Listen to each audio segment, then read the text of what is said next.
Hey guys, welcome again. जैसा कि आपको पता है कि हम ये चैप्टर कंप्लीट कर चुके हैं, chapter 12 elasticity of class 10th। तो आज से हम शुरू करेंगे एनसीईआरटी सीरीज़। इस सीरीज़ में हम डिस्कस करने वाले हैं एनसीईआरटी के वो सारे क्वेश्चंस जो आपके एक्सरसाइज बुक में, टेक्स्ट बुक में गिवन है। ब्लूप्रिंट क्वेश्चन से लेकर एक्सरसाइज क्वेश्चन सब कुछ हम डिस्कस करेंगे एक एक करके, ठीक है।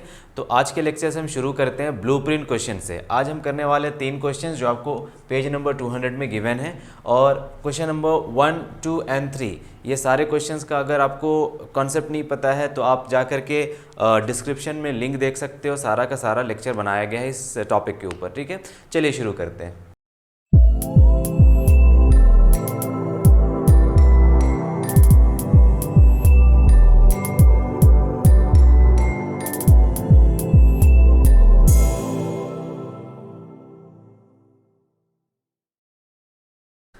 So our first question is what does an electric circuit mean? Circuit क्या है, इलेक्ट्रिक सर्किट क्या है। देखो ये जो डायग्राम बनाया गया है ना, ये कहलाता है इलेक्ट्रिक सर्किट। अब इलेक्ट्रिक सर्किट का मतलब क्या है, ये इलेक्ट्रिक सर्किट एक पाथ होता है जिसमें करंट फ्लो करता है। आपको पता है करंट को फ्लो करने के लिए एक कंटिन्यूअस पाथ चाहिए। अगर तुम्हारे पास कोई वायर है, सपोज एक वायर है हमारे पास, उस वायर को हम बीच से तोड़ देते हैं, ब्रेक कर देते हैं, तो उसमें करंट फ्लो नहीं करेगा। सपोज तुम अपने कनेक्शन से एक बैटरी लगाकर, वायर लगाकर तुम एक बल्ब जला रहे हो, और उस बल्ब को हम तब तक जला सकते हैं जब तक वो कनेक्शन कंप्लीट है। अगर बीच में वायर कहीं ब्रेक कर गया तो वो बल्ब नहीं जलेगा। तो वो जो कंटिन्यूअस पाथ है उसे हम कहते हैं इलेक्ट्रिक सर्किट। जैसे यहाँ पे एक एग्जांपल देखो, इस पूरे इलेक्ट्रिक सर्किट में हमने लगाया है एक सेल, ये है एक सेल, एक क्लोज्ड स्विच लगाया है हमने, और हम यहाँ पे लगा रहे हैं एक एमीटर, एक बल्ब। अब देखो यहाँ पे इस सर्किट में क्या क्या कनेक्टेड है, a cell, a close switch, an ammeter and a bulb. ये है कंटिन्यूअस एंड क्लोज्ड पाथ जिसमें इलेक्ट्रिक करंट फ्लो होगा, इसे कहते हैं हम इलेक्ट्रिक सर्किट। देख लो क्या है, N electric circuit is a closed end continuous path of an electric current. Electric current का क्लोज्ड पाथ है और कंटिन्यूअस होना चाहिए ये पाथ, डिसकंटिन्यूअस नहीं होना चाहिए। कहीं से भी ब्रेक करेगा तो सर्किट टूट जाएगा, ठीक है।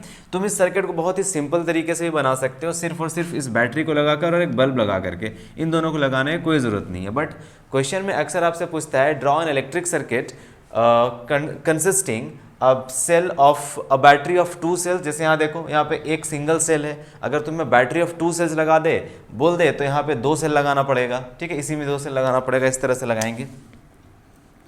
ये हो गया 1 सेल और ये हो गया 2 सेल्स, इस तरह से लगाकर बनाएंगे।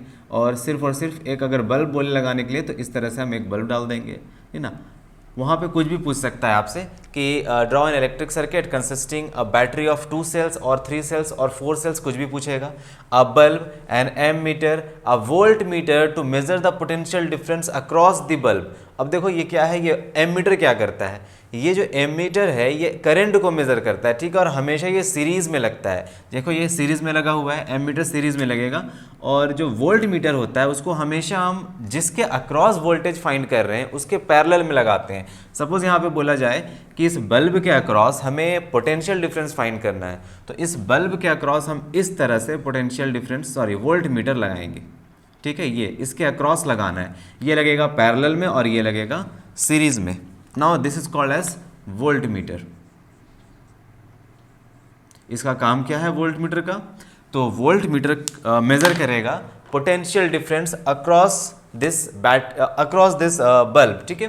सिंपल सर्किट ये रहा, और ये सर्किट जहाँ जो इलेक्ट्रिकल एलिमेंट आपको ऐड करने के लिए बोले इस तरह से ऐड कर देना। I hope I am clear. Now next question is the next question says define the unit of current. तो यूनिट ऑफ करंट क्या है, इलेक्ट्रिक करंट का एसआई यूनिट पूछ रहा है आपसे। तो देखो करंट होता है चार्ज पर यूनिट टाइम या फिर rate of flow of charge. Current को हम डिफाइन करेंगे the rate of flow of charges. तो देखो ऊपर है चार्ज और नीचे है टाइम, ये है चार्ज और ये है टाइम। चार्ज को हम चार्ज का एसआई यूनिट होगा कूलम और टाइम का एसआई यूनिट होगा सेकेंड। दैट मीन्स 1 सेकेंड में कितना कूलम चार्ज फ्लो कर रहा है उसे हम कहते हैं द यूनिट ऑफ करंट। ये कहलाता है 1 coulomb per second. 1 coulomb per second, देखो ऊपर कूलम नीचे सेकेंड, तो 1 कूलम पर सेकेंड, इसे ही हम कहते हैं 1 एम्पियर। तो एसआई यूनिट ऑफ करंट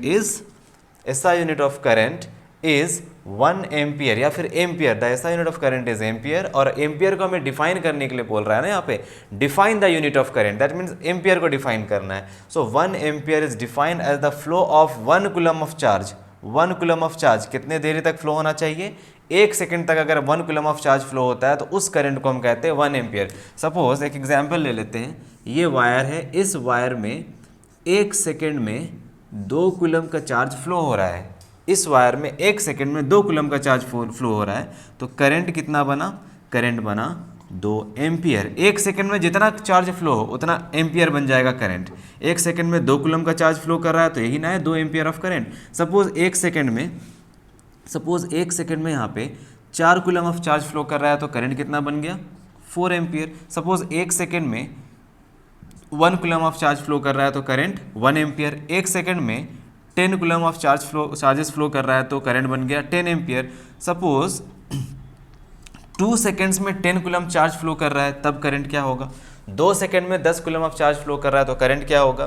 तो हम 1 सेकंड में निकालेंगे, 1 सेकंड में कितना चार्ज फ्लो करता है। तो देखो जब 2 सेकंड में 10 कूलम चार्ज फ्लो कर रहा है तो 1 सेकंड में 5 कूलम फ्लो करेगा तो करंट बन जाएगा 5 एम्पियर। सपोज 2 सेकंड में 8 कूलम का चार्ज फ्लो कर रहा है तो करंट कितना बना? 2 सेकंड में 8 कूलम, तो 1 सेकंड में 4 कूलम, तो करंट बनेगा 4 एम्पियर। ये है unit of electric current, ampere. इस तरह से समझते हैं, चार्ज पर यूनिट टाइम, एक यूनिट टाइम में 1 सेकंड में कितना चार्ज फ्लो किया उसे कहते हैं हम electric current. Okay, ampere. Okay, so the next question is question number 3। Calculate the number of electrons constituting 1 coulomb of charge. ये क्वेश्चन बेस्ड है क्वांटाइजेशन ऑफ चार्ज पे, ठीक है। अगर आपने वो क्वांटाइजेशन ऑफ चार्ज का वीडियो लेक्चर नहीं देखा है और या फिर आपको समझ नहीं आ रहा है क्वांटाइजेशन होता है क्या, या फिर आप जानते नहीं हो ये टर्म क्या होता है, तो आप जाके मेरा लेक्चर 01 या 01 देख लो। लेक्चर 01 में मैंने आपको बताया चार्जेस के प्रॉपर्टीज़ और चार्जेस होता क्या है, ये सब आप देख सकते हो। ऑलरेडी ये लेक्चर कंप्लीटेड है। चलो तो क्वेश्चन नंबर 3 करते हैं हम लोग।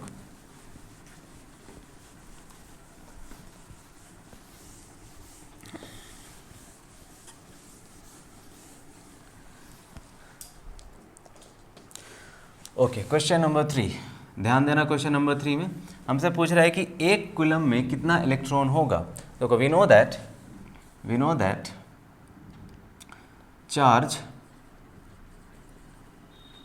इन 1 electron is equal to, 1 electron में कितना चार्ज होता है, तो 1.6 into 10 to the power minus 19 coulomb. इतना कूलम का चार्ज होता है 1 इलेक्ट्रॉन में, और ये चार्ज होता है नेगेटिव चार्ज। हम यहाँ मैग्नीट्यूड नहीं, सॉरी हम यहाँ इसका साइन वगैरह नहीं लगा रहे हैं क्योंकि हमें नंबर ऑफ इलेक्ट्रॉन्स निकालना है यहाँ पे, 1 कूलम में कितना होगा, इसलिए यहाँ पे साइन लगाने का जरूरत नहीं है, ठीक है। आपको पता ही है नेगेटिव चार्जेस होता है।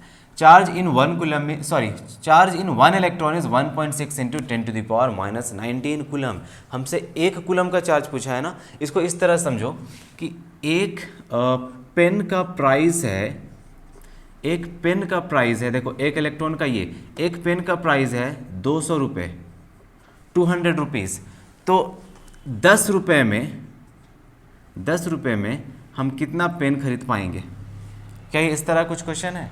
अगर एक पेन का प्राइस है 200 रुपये तो 10 रुपये में हम कितना पेन खरीद पाएंगे? तो तुम्हें डिवाइड करना पड़ेगा, या फिर इस तरह से समझो कि 10 पेन का प्राइस है 200 रुपये, तो 100 रुपये में हम कितना पेन खरीद पाएंगे? तो सबसे पहले एक पेन का प्राइस निकालो। अगर 10 पेन का प्राइस है 200 रुपये तो एक पेन का प्राइस है 20 रुपये, है ना। तो आप 100 रुपये में कितना पेन खरीद पाओगे? तो 100 रुपये में हम 5 पेन खरीद पाएंगे। ये normal day to day life का एग्जाम्पल है कि नहीं? हम डेली लाइफ में अपना ये सब करते हैं। हम खरीद कर ला रहे हैं 10 पेन, दुकान वाले ने कहा कि 200 रुपये दो, आपने कैलकुलेट किया कि हाँ एक पेन का वो बंदा मेरे से 20 रुपये ले रहा है, तब भी जाकर के 10 पेन का 200 रुपये लिया। उसके बाद तुम घर आते हो, तुम्हें लगता है कि नहीं मुझे और पेन चाहिए, तो 100 रुपये दे करके तुम अपने भाई को भेजते हो और बोलते हो कि 100 रुपये का पेन खरीद कर लाओ, सेम पेन। तो तुम्हारा भाई जाता है दुकान में 100 रुपये देता है, उसे 5 पेन मिलता है। मतलब क्या हुआ कि एक पेन का प्राइस कितना है यहाँ पे? 20 रुपये, ठीक है। यहाँ पे उसी तरह से हम इसको कैलकुलेट करेंगे। अब देखो एक इलेक्ट्रॉन में इतना कूलम, तो एक कूलम में कितना इलेक्ट्रॉन? तो सबसे पहले हम यूनिटरी मेथड यूज़ करेंगे।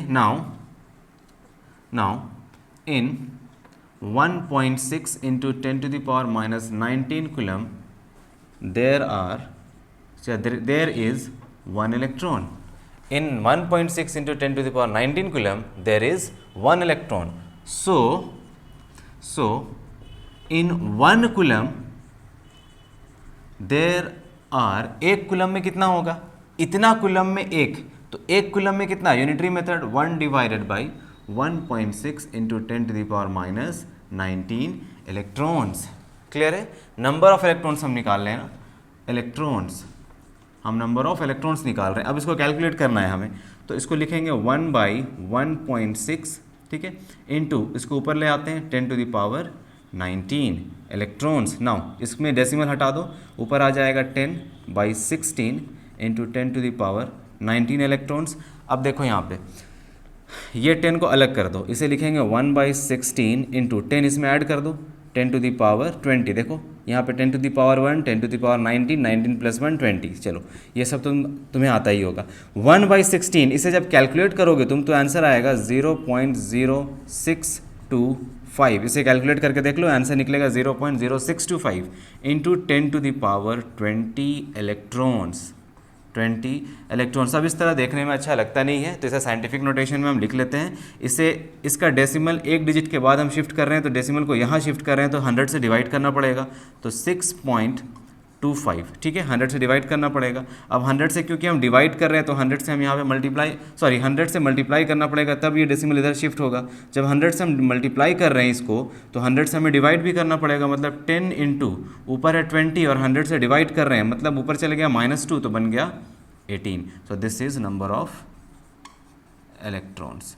ठीक है, क्लियर है. अगर ये चीज़ किसी को समझ नहीं आया तो यहाँ देख लो, देखो 0.0625 into 10 to the power 20 electrons है. हम इसे साइंटिफिक नोटेशन में लिखना चाहते हैं, तो 0.0625 इंटू इस डेसिमल को हमें शिफ्ट करना है यहाँ पे, तो 2 डेसिमल प्लेसेस आगे शिफ्ट होगा, तो 2 0 से हमें मल्टीप्लाई करना पड़ेगा.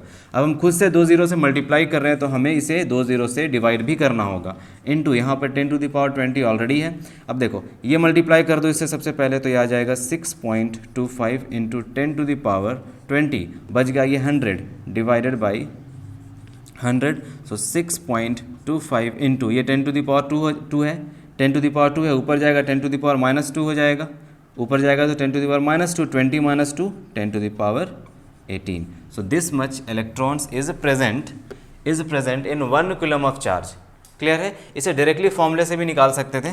अब इसका फॉर्मूला क्या, देखो आप सीखे ये फॉर्मूला क्वांटाइजेशन ऑफ चार्ज से, Q is equal to NE, ये पढ़े हैं ना हम. ये है N, दैट इज नंबर, जो भी इलेक्ट्रॉन का नंबर या फिर नंबर ऑफ इलेक्ट्रॉन्स, ये पॉजिटिव नंबर होना चाहिए या नेगेटिव नंबर, कुछ भी होना चाहिए.